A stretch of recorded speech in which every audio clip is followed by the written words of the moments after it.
बिस्मिल्लाहिर्रहमानिर्रहीम। Today's topic of discussion is doctor Niaz Baloch forensic MCQs. तो previous video के अंदर हमने सेल्फ असेसमेंट क्वेश्चन को डिस्कस कर लिया था। तो इस वीडियो के अंदर हम legal procedure, personal identity, law relating to the medical man और medico legal aspect of autopsy वगैरह इन तक हम कवर कर लेते हैं। तो स्टार्ट करते हैं वीडियो को। वो तमाम लीगल मीन जिससे हम किसी भी मैटर या फैक्ट को प्रूव या डिसप्रूव कर सकते हैं तो उसको एविडेंस कहते हैं। पाकिस्तान के अंदर कोई बंदा पुलिस की कस्टडी में मर जाता है तो फिर जो इंक्वेस्ट होती है वो मजिस्ट्रेट करवाता है। ठीक है, ओके। इसके बाद है कि कौन सा रिलेशनशिप के अंदर नहीं आता मेडिकल जूरिस्प्रूडेंस के अंदर। जो डॉक्टर हॉस्पिटल रिलेशनशिप है वो मेडिकल जूरिस्प्रूडेंस के अंदर नहीं आती। ठीक है, मेडिकल जूरिस्प्रूडेंस का मतलब होता है लीगल एस्पेक्ट ऑफ मेडिसिन, जबकि जो फोरेंसिक मेडिसिन है उसका मतलब है medical aspect of law. Next चलते हैं यूएसए के अंदर मेडिको लीगल सिस्टम होता है वो कोरोना सिस्टम है। पुलिस और मजिस्ट्रेट वाला पाकिस्तान के अंदर होता है। Medical examiner system I think UK के अंदर होता है। The way to conduct inquest in Pakistan, तो पुलिस और मजिस्ट्रेट दोनों होता है लेकिन मेनली पुलिस वाला प्रीडोमिनेंट होता है। ठीक है, जो कॉग्निजेबल ऑफेंस होता है इसमें सजाए खफीफा नहीं है। कॉग्निजेबल का मतलब है कि वारंट की जरूरत नहीं पड़ती, पुलिस वाली ऐसे अरेस्ट कर लेती है। ओके, अगर विक्टिम है पुलिस टॉर्चर के तो उनको जो एग्जामिन करने वाला डिस्ट्रिक्ट स्टैंडिंग मेडिकल बोर्ड होता है। ओके, जो पुलिस ऑफिसर होते हैं, ओके, तो अगर कोई इंक्वेस्ट वगैरह होल्ड कर सकते हैं तो ये किस क्रिमिनल प्रोसीजर कोड के अंदर आता है तो उसको रट्टा ही मारना पड़ेगा। तो ये 174 के अंदर आता है। फर्स्ट क्लास मजिस्ट्रेट 15,000 तक के आगे फाइन नहीं कर सकता। ठीक हो गया। जो थर्ड क्लास होता है वो आई थिंक 5 के लिए होता है। जो सेकंड होता है वो 10 के लिए होता है। जो फर्स्ट है वो 15 का होता है। जबकि जो सेशन मजिस्ट्रेट होता है वो शायद उसके लिए कोई लिमिट नहीं होती। Minimum punishment authorised by the law तो ये हो सकती है कि detention until the rising of court है। प्राइवेट केसेस के अंदर जो विटनेस है उसकी एग्जामिनेशन पहले काउंसिल वगैरह करते हैं। फिर इसके बाद अगर डॉक्टर को एक ही जगह से बुलावे आ गया है डिफरेंट कोर्ट्स यानी सुमन वगैरह आ गया है तो सबसे पहले जिस चांस उसको सुमन मिला है पहले उसको ज्वाइन करे। Simplest form of documentary evidence तो मेडिकल सर्टिफिकेट होता है। अगर किसी डॉक्टर ने एक देखा था कि एक कार थी जिसने किसी बंदे को हिट किया था तो वो ऑर्डिनरी विटनेस है। एक्सपर्ट विटनेस के अंदर वो साइज, पोजीशन, इंजरी की नेचर को डिस्क्राइब करता है तो वो एक्सपर्ट विटनेस आएगा। अडल्ट वो पर्सन है जो कानून के मुताबिक 18 है लेकिन कुछ बुक्स में कहते हैं कि फीमेल के लिए 16 और मेल के लिए 18 होता है। चलो ठीक है, जुवेनाइल 15 से नीचे वाले चिल्ड्रन को कहते हैं। ओके, तो इंजरी के बारे में क्या बात, इंजरी नहीं वैसे यहाँ पे वर्ड इंक्वायरी आना चाहिए था। इसके बाद नेक्स्ट है रिगार्डिंग द मेडिकल ऑफिसर। तो मेडिकल ऑफिसर के बारे में क्या बात ठीक नहीं है तो ऑटोप्सी के बगैर वो कॉज ऑफ डेथ का पूरी कंफर्मेशन से बता नहीं सकता। पाकिस्तान के अंदर पुलिस इंक्वेस्ट होता है। कोर्ट के मुताबिक क्या है कि जो मार्शल लॉ होता है, मार्शल लॉ तमाम ऑफेंस के साथ डील करता होता है। डाइन डिक्लेरेशन के बारे में क्या बात ठीक नहीं है। अब यहाँ पे दो ऑप्शन बनते हैं, एक है it is on the oath और it is a direct evidence. अब मुझे लगता है कि it is on the oath यानी ये बात गलत है, यानी ओथ की ज़रूरत नहीं होती वाइल, लेकिन ये कहती है कि डायरेक्ट एविडेंस वाला ठीक है। कंफर्म नहीं है अभी। जो मजिस्ट्रेट इंक्वेस्ट होता है वो नेचुरल डेथ के केस में परफॉर्म नहीं किया जाता। अब आगे है ये साइन सिम्टम डायग्नोसिस ट्रीटमेंट और डिटेक्शन ऑफ पॉइजन तो उसको टॉक्सिकोलॉजी वगैरह कहते हैं। इसके बाद नेक्स्ट है the killing of human being by another human being तो उसको मर्डर कहते हैं। ओके, जो डाइन डिक्लेरेशन जब मंजूर किया जाता है जब बंदा मर जाता है, स्टेटमेंट रिकॉर्डिंग ऑन ओथ और इसको जब स्टेटमेंट जो कि हल्फ के ऊपर रिकॉर्ड की करवाई जाती है एक्यूज्ड और मजिस्ट्रेट की मौजूदगी के अंदर तो वो डाइन डेपोजिशन होती है। एनी एक्ट और omission made punishable bye the law तो उसको ऑफेंस कहते हैं, जबकि सोशल हार्म को क्राइम कहते हैं। पाकिस्तान के अंदर अगर कोई बंदा पुलिस की कस्टडी में मर गया तो वो स्टैंडिंग मेडिकल बोर्ड उसको एग्जामिन करेगा। जो इंक्वायरी होगी वो मजिस्ट्रेट की वजह से होती है। Magistrate inquest death in prison के अंदर करवाया जाता है। पाकिस्तान के अंदर कोरोनल कोड एग्जिस्ट नहीं करती। इसके बाद नेक्स्ट हम चलते हैं ऐसा ऑफेंस जिसमें पुलिस ऑफिसर किसी भी ऑफेंडर को अरेस्ट कर सकता है विदाउट वारंट। वैसे अगर विदाउट वारंट था तो वहाँ पे कॉग्निजेबल ऑफेंस होता है। इसके बाद एनी डॉक्यूमेंट या ऑब्जेक्ट है ओके जो कि विटनेस के तौर पे पेश किया जा सकता है तो उसको एग्जिबिट कहते हैं। Any written declaration under the oath उसको एफिडेविट कहते हैं। अगर killing of the human being by another human being तो उसको होमिसाइड कहते हैं। Medical report can not be admitted as an evidence. Medical report को एविडेंस के तौर पर हम नहीं पेश कर सकते जब तक उसको रिकॉर्ड ना किया गया हो एक्यूज की मौजूदगी के अंदर। कंडक्ट मनी आरएमपी को पेश की जाती है, सिविल कोर्ट पे करती है ताकि वो अखराजात वगैरह बर्दाश्त कर ले क्योंकि उसने कोर्ट को ज्वाइन किया होता है। ठीक है, ऐसा डॉक्यूमेंट जो कि आरएमपी साइन करता है जो कि दो कोलिग्स के दरमियान कम्युनिकेशन होती है उसको मेडिकल रिपोर्ट कहते हैं। ओके, तो इसके बाद हम आगे चलते हैं। एनी एक्ट और omission made punishable bye the law तो उसको ऑफेंस कहते हैं, जबकि सोशल हार्म जिसको कानून ने डिफाइन किया उसकी पनिशमेंट भी डिफाइन किया तो उसको हम क्राइम कहते हैं। एनी एलिगेशन तो एलिगेशन है तो कंप्लेन कहते हैं। Any the announcement of commission of crime without naming the criminal तो उसको ओपन वर्डिक्ट कहते हैं। और लास्ट में जो एविडेंस ओरल या रिटन फॉर्म में होता है अंडर द ओथ उसको टेस्टिमनी कहते हैं। अब मैं आपको सही से बताऊँ कि ये जो एमसीक्यूज है इसके जो स्टेटमेंट्स मुझे जो लगा है वो टर्स से उठाई गई है क्योंकि मुझे टर्स से बिल्कुल as it is statement match हो रही थी। जो टेस्टिमनी की डेफिनेशन है, एग्जिबिट की डेफिनेशन है, डॉक्यूमेंट की डेफिनेशन है, एफिडेविट की डेफिनेशन है, बाकी आप भी देख लेना। इसके बाद पर्सनल आइडेंटिटी वाले चैप्टर के अंदर चलती है। बिग और लाइट मेंडेबल ओल्ड के अंदर होती है। फुटप्रिंट एक्सपर्ट और पुलिस को हम खोजी, यहाँ पे इन्होंने खोजी लिखा हुआ है लेकिन जो टर्स के अंदर पज्जी लिखा हुआ है। अगर थिक कोर्स और डार्क ब्लैक हेयर तो ये चाइनीज़ के होते हैं। ओके, मेडिको लीगल डिक्टम के मुताबिक लेफ्ट थंब का इंप्रेशन होता है और लिविंग और डेड बॉडी के तकरीबन 2 मार्क्स ऑफ आइडेंटिफिकेशन लेने पड़ते हैं। इंक्रीमेंटल लाइन के बारे में क्या बात गलत है तो फिर 2 लाइन रोजाना की नहीं आती। जो एपीफिजियल यूनियन के बारे में क्या बात गलत है? जो इलियक रस्ट है उसकी 17 ईयर में नहीं बल्कि आई थिंक 20 ईयर में होती है। आगे एपीफिजियल यूनियन के बारे में क्या बात गलत है? तो सब बातें ठीक है, यानी इलियक रस्ट की 21 में आती है, लेकिन जो मिडिल एंड ऑफ क्लैविकल है उसके 32 ईयर में नहीं आती। इसके बाद नेक्स्ट है ऑसिफिकेशन सेंटर या सेकेंडरी सेंटर ऑफ ऑसिफिकेशन के बारे में क्या बात गलत है? तो जो लोअर एंड ऑफ फीमर है यहाँ पे जो सेंटर ऑफ ऑसिफिकेशन होता है ये बर्थ के टाइम पे मौजूद होता है। ऑसिफिकेशन सेंटर के बारे में क्या बात गलत है? Lower end of femur 16 year पे आके फ्यूज होती है, बात बिल्कुल गलत है। बाई कन्वेक्स और nucleated RBC non mammalian species में देखने को मिलती है, लाइक फिश हो गया। ओके, हचिंसन टीथ न्यूरोसाइफिलस में देखने को मिलती है। टेम्परेरी टीथ होते हैं, इंसाइजर टीथ होती है। चाइल्ड की जो मैंडिबल होती है पेमेंटल फोरामिन लोअर मार्जिन के करीब पड़ा हुआ होता है। आइडेंटिफिकेशन होती है लिविंग बॉडी की, तो वो पुलिस करती होती है। परमानेंट टीथ सबसे पहले लोअर जा के अंदर निकलते हैं। डिटेक्शन ऑफ सेक्स क्रोमोसोम तो बकल स्क्रैपिंग पर हम करते होती है। इसके बाद नेक्स्ट है कि जो मेडिकल डिक्टम के मुताबिक दो आइडेंटिफिकेशन मार्क्स लेने हैं लिविंग के और 2 लेने हैं डेड बॉडी के। डेविडसन बॉडी आपको WBC फीमेल में देखने को मिलती है। Most of the Pakistani Caucasian होते हैं। जो एरिया अक्सर होता है प्यूबर्टी को एस्टिमेट करने के लिए तो वो एल्बो जॉइंट का लिया जाता है, वैसे नी का भी लेते हैं, लेकिन यहाँ पे ओल्ड पीपल लिखा हुआ है। ओके, आगे आ जाते हैं क्वेश्चन नंबर 20 की तरफ। तो 60 ईयर से ज़्यादा है तो एज मालूम करने के लिए हम एक्सरे स्कल का लेते होते हैं। सेक्शन 82 के मुताबिक जो 7 साल से नीचे वाला जो बच्चा होता है वो क्राइम नहीं कर सकता। इसके बाद गाल्टन सिस्टम, उसको डेक्टालोग्राफी भी कहते हैं। डेक्टालोग्राफी के अंदर जो फिंगरप्रिंट होते हैं वो सर्कुलर वाले नहीं हो सकते, बाकी हो सकते हैं। इसके बाद फिंगरप्रिंट के जो टाइप नहीं हो सकती तो वो ओवल है।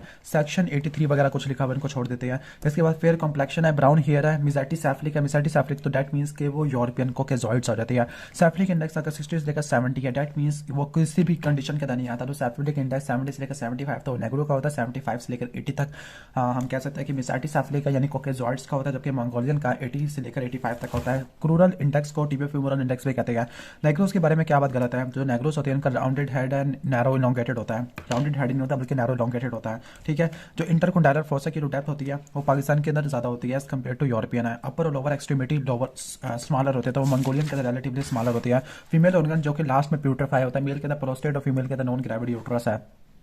Okay, first 8 days after birth जो वेट होता है वो कितना ज़्यादा कम होता है? 8 ओजिस या 8 पाउंड वगैरह। चलो आगे, number of deciduous pre molar, जो डेसिडियस प्री मोलर या टेम्परेरी प्री मोलर होते हैं वो एग्जिस्ट ही नहीं करते होते। इसके बाद नेक्स्ट आ जाते हैं 41 की तरफ आ जाते हैं। From here's all could be estimated except size of skull को पता नहीं चल सकता। इसके बाद नेक्स्ट 42 है वो हैसेज रूल को बता रहा है।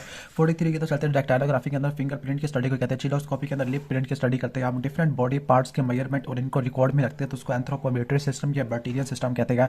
अपर इंसाइजर टीथ में स्मॉल नोच है तो वो टेलर मास्टर के अंदर देखने को मिलती है। फ्रंट अपर सेंट्रल टीथ के अंदर बिग नहीं, अब बिग नोच है, पहले स्मॉल नोच थी तो स्मॉल नोच तो वो टेलर मास्टर है। बिग नोच आ गया तो वो ट्रैफिक कांस्टेबल है। जेट ब्लैक थी तो फ्रैक्चर पोस्टीरियर टीथ है तो वो नार्कोटिक एडिक्ट को शो करता है। इनेमल ऑफ टीथ के ऊपर इरोयन है तो लेमन शक्कर को इंडिकेट करता है। इरोयन ऑन ग्राइंडिंग सरफेस तो लेमन च्यूअर है।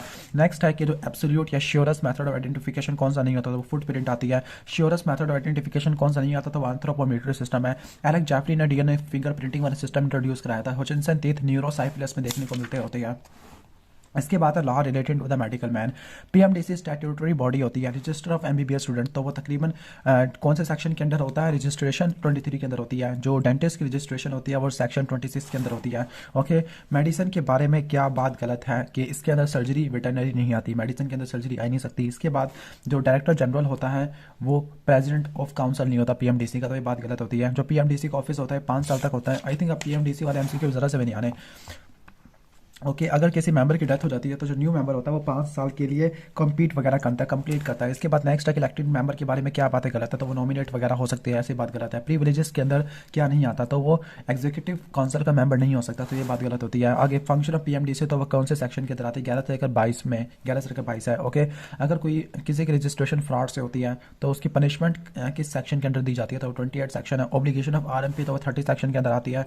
Okay, all are regarding obligation of RMP, तो आरएमपी की कौन सी ऑब्लिगेशन नहीं होती तो must get job in government, तो ये इसकी प्रिविलेजेस होती है, ऑब्लिगेशन नहीं होती। अगर डिसिप्लिनरी पावर ऑफ पीएमडीसी तो वो सेक्शन 331 के अंदर आती है। पनिशमेंट कौन सी नहीं है तो है फॉरफीटर ऑफ प्रॉपर्टी है। आई थिंक पीएमडीसी वाले एमसीक्यू बिल्कुल भी नहीं आने, जब भी बोरिंग एमसीक्यू है। इसके बाद कंसेंट होती है। कंसेंट किस केस में नहीं ली जा सकती? लाइक जिना बिल जबर का जो विक्टिम है उनसे नहीं ली जा सकती। इसके बाद है कि the size of name plate should not exceed. अभी किस टाइप की एमसीक्यू आ रही है? 30/24। चलो आगे, condition of change of address है तो 3 न्यूज़पेपर में एक में तो करवाना चाहिए। अब ऐसे एमसीक्यू को तो आगे रजिस्ट्रेशन बोर्ड होती है। सेक्शन कंट्रोलिंग ड्रग 1976 कौन से सेक्शन में आती है रजिस्ट्रेशन बोर्ड? तो 7th में आती है। आगे एक्सपर्ट कमेटी है वो कौन से सेक्शन के अंदर फ्रेम होती है, तो सेक्शन 10 है। मुझे पता है कि अब बहुत बोरिंग वाला एमसीक्यू स्टार्ट हो गया है। Most of the consent medical practice के अंदर इम्प्लाइड कंसेंट होती है, कॉन्ट्रासेप्टिव ट्रीटमेंट है, तो इसमें जो कंसेंट होती है वो दोनों पार्टनर से ली जाती है, हस्बैंड से भी और वाइफ से भी। अब लास्ट चैप्टर है आज की इस वीडियो का, जिसमें हम medico legal aspect of autopsy वगैरह को स्टडी करने वाले हैं। डेड बॉडी की डायसेक्शन या कटिंग करना तो उसको ऑटोप्सी कहते हैं, ऑटोप्सी को नेक्रोप्सी भी कहती है। अब जो ऑटोप्सी के टाइप में जो नहीं आता तो वो एनाटॉमिक या ऑटोप्सी है, एनाटॉमिक पैथोलॉजी होती है, उसमें ऑटोप्सी और ग्रॉस एग्जामिनेशन करते हैं। नेक्रोप्सी होती है जिसके अंदर कॉज ऑफ डेथ पता चलाती है by disease process in hospital, तो उसको मेडिकल ऑटोप्सी कहते हैं। ओके, सस्पिशियस या सडन डेथ होती है जिसमें आपने फुल प्ले को रूल आउट करना होता है, तो जो पुलिस होती है वो कौन सी ऑटोप्सी को रिक्वेस्ट करती है, मेडिको लीगल ऑटोप्सी होती है। जो हॉस्पिटल ऑटोप्सी होती है, ओके, उसका क्या पर्पस नहीं हो सकता, तो फिर डेल्टा वाला नहीं हो सकता, बाकी सब चीज़ें इसकी ऑब्जेक्टिव होती है। डेड बॉडी के एग्जामिनेशन करना आफ्टर द डेथ, इसको पोस्टमार्टम एग्जामिनेशन करते हैं। ऐसी प्लेस जहाँ पे डेड बॉडी रखी जाती है हॉस्पिटल के अंदर, तो उसको मॉर्चरी रूम कहते हैं। पोस्टमार्टम एग्जामिनेशन को सीक्वेंस के अंदर फॉलो करना चाहिए, लेकिन एक्सेप्ट तो एक्सह्यूमेशन के अंदर ऐसा कोई सीक्वेंस नहीं होता ऑटोप्सी वाला। डिसइंटरमेंट ऑफ डेड बॉडी को हम कहते हैं एक्सह्यूमेशन है। तो ऑटोप्सी के रूल के बारे में क्या बात गलत है, जो ऑटोप्सी होती है वो रिलेटिव्स की मौजूदगी में करनी चाहिए, ऐसा गलत है। आगे ऑब्जेक्टिव और ऑटोप्सी के अंदर क्या नहीं होता, तो टाइम सिंस बर्थ कोई भी ऑटोप्सी नहीं करती। इसके बाद expected weight of adult organ, अब वेट्स आना शुरू हो गया है, अब इनको रट्टा ही मारना पड़ेगा। लाइक हार्ट ऑफ फीमेल तो 360 से लेकर 390 है, 500 से लेकर 600 ये अडल्ट मेल का वेट ऑफ लग होता है। Weight of one adrenal gland तो 6 ग्राम होता है। हार्ट ऑफ फीमेल अडल्ट तो 280 से लेकर 340 है। One kidney of adult weight तो 120 से लेकर 140 होती है। थाइमस ऑफ न्यू बोर्न तो 12 से लेकर 15 ग्राम होता है। Expected weight of adult liver तो 14 से लेकर 1600 तक होता है। डोर ऑफ लीवर, अच्छा, जहाँ पे जो लीवर के अंदर स्ट्रक्चर एंटर होते हैं तो पोर्टा हेपेटिक्स के जरिए एंटर होते हैं। स्पाइनल कॉर्ड की जो एग्जामिनेशन है वो स्ट्रेचिन की पॉइजनिंग में की जाती होती है। अब जो कौन से फैक्टर स्टोमक की जो एम्पटिंग को डिले नहीं करता, तो कार्बोहाइड्रेट डाइट होती है। पेरिकार्डियल फ्लूइड की जो क्वांटिटी होती है वो कितनी होती है, 4 मिलीलीटर होती है नॉर्मल बंदों के अंदर। सब endocardial हैमरेजेस in the left ventricle तो आर्सेनिक पॉइजनिंग में देखने को मिलती है। आगे कौन सा एनसीएन प्रैक्टिकली परफॉर्म नहीं होता है, ऐसा एनसीएन जो कि पोस्टीरियर एक्सिलरी फोल्ड से आता हुआ आगे आ रहा है, तो ऐसा एनसीएन कभी भी एग्जिस्ट नहीं करता। अगर fracture of skin in the anterior cranial fossa तो उसकी वजह से क्या नहीं हो सकता, यूनिलैटरल पिपलरी कंस्ट्रक्शन हो सकती है, पिपल डायलेशन हो सकती है। 28 की तरफ चलते हैं। पोस्टमार्टम इंटरवल के बारे में क्या बात गलत होती है, तो साइज और फीचर ऑफ कैडावरिक स्पैज़म ये नहीं पता चलता पोस्टमार्टम इंटरवल से। अब जो बॉटल्स है, बॉटल्स के बारे में कोई गलत बात, जो बॉटल 3 ईयर्स में स्मॉल इंटेस्टाइन तो होती है, अपर स्मॉल इंटेस्टाइन, लेकिन ब्रेन नहीं होता। Following condition are indicative of time between the injury and death, तो लैसिलेशन ऑफ हार्ट है ये इसको इंडिकेट नहीं करती इंजरी और डेथ के दरमियान टाइम इंटरवल को। इसके बाद मैच द फॉलोइंग है। चलो 35 की तरफ चलते हैं। 35 है mode of disposal of dead body, तो म्यूटिलेशन है वो मोड ऑफ डिस्पोजल नहीं होता। टाइम सिंस डेथ को एस्टिमेट करने के लिए जो बर्नार्ड नाइट था उसमें कौन सा मेथड इंट्रोड्यूस नहीं करवाया था, benzidine ultraviolet fluorescence anti human serum है, लेकिन उसने पैसिपिटेन को डिस्कवर नहीं किया था। इसके बाद नेक्स्ट है कि following test is use to detect time since death है, तो टाइम सिंस डेथ के बारे में कौन सा जो गलत है, तो थिन लेयर क्रोमेटोग्राफी लिखी है 25 साल पुराने ओल्ड बोन के ऊपर, तो थिन लेयर क्रोमेटोग्राफी इसको हम यूज़ नहीं कर सकते। एक्सह्यूमेशन के बारे में क्या बात करता है, एक्सह्यूमेशन की कोई टाइम लिमिट नहीं होती। Normal weight of lung of new born तो वो 25 ग्राम होता है, उसको रट्टा मार लो, जबकि जो ब्रेन होता है न्यू बॉर्न का वो 350 ग्राम होता है। ओके, और लास्ट में कोई पहली लिखी हुई है, ये कोई ऐसी पहली थी जो शायद बचपन में जो मेरी बहनें थी वो मुझसे पूछा करती थी, तो मैं इसके बारे में बताने वाला, बस इसका आंसर मदर है। तो तकरीबन हमने एक चैप्टर कितने कवर कर लिया है। चैप्टर हमने लीगल प्रोसीजर, पर्सनल आइडेंटिटी या law relating to the medical man है, medico legal aspect of autopsy है, यानी 1 2 3 4 इन चैप्टर को कवर कर लिया है। वीडियो अच्छी लगी है तो वीडियो को लाइक कर देना, चैनल पर आएंगे तो सब्सक्राइब कर देना।